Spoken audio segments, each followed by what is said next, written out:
Hello friends, welcome to cook with Priya. இன்றைக்கி நம்ம வீடியோவில் கோதுமை அல்வா எப்படி ஈஸியாக செய்கிறதுன்னு தான் பார்க்க போகிறோம். இந்த அல்வா செய்கிறதுக்கு ரொம்ப டைம் எடுக்காது, 10 நிமிஷத்தில் டக்குன்னு செஞ்சு முடிச்சிடலாம். வாங்க வீடியோக்குள்ளார போகலாம். நான் ஒரு பேன் எடுத்துக்கிட்டு அதில் ஒரு 3 ஸ்பூன் நெய் சேர்த்துருக்கேன். அதில் சின்ன சின்னதாக கட் பண்ணி வச்சுருந்த முந்திரி சேர்த்துக்கலாம்.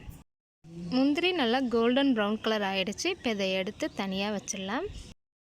அதே நெய்லையே நான் 1 கப் கோதுமை மாவு எடுத்து வச்சுருக்கேன், ஒரு சின்ன கப்பில்.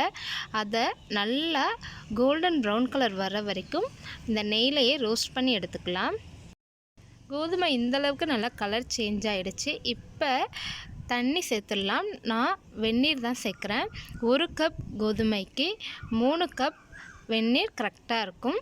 வெந்நீர் சேர்த்து இதை கைவிடாமல் நல்லா மிக்ஸ் பண்ணிக்கலாம்.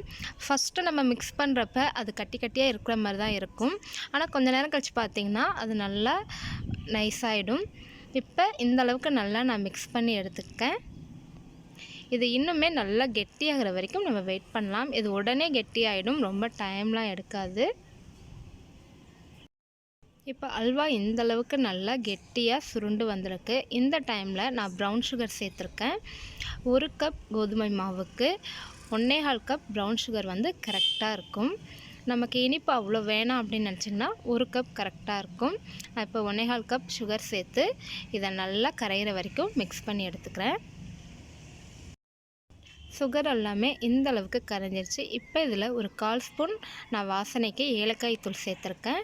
ஏலக்காய் தூள் சேர்த்து இதையும் நல்லா மிக்ஸ் பண்ணி எடுத்துக்கலாம். இப்போ கடைசியாக நான் ஒரே 1 ஸ்பூன் மட்டும் நெய் சேர்த்துருக்கேன். நெய் சேர்த்து இதையும் நல்லா மிக்ஸ் பண்ணிக்கலாம். இப்போ நம்ம வறுத்து வச்சுருந்த முந்திரியை சேர்த்துடலாம். முந்திரியை சேர்த்து இதை லைட்டாக மிக்ஸ் பண்ணி விட்டுக்கலாம். கோதுமை அல்வா பாத்திரத்தில் ஒட்டாமல் சுருண்டு வந்துடுச்சு. இப்போ இந்த கோதுமை அல்வா ரெடி ஆகிடுச்சு. நீங்களும் இந்த அல்வாவை உங்கள் வீட்டில் ட்ரை பண்ணி பார்த்துட்டு எப்படி இருந்துச்சுன்னு மறக்காமல் கமெண்ட்ஸில் சொல்லுங்கள். நான் உங்களை அடுத்த வீடியோவில் சந்திக்கிறேன். பாய்.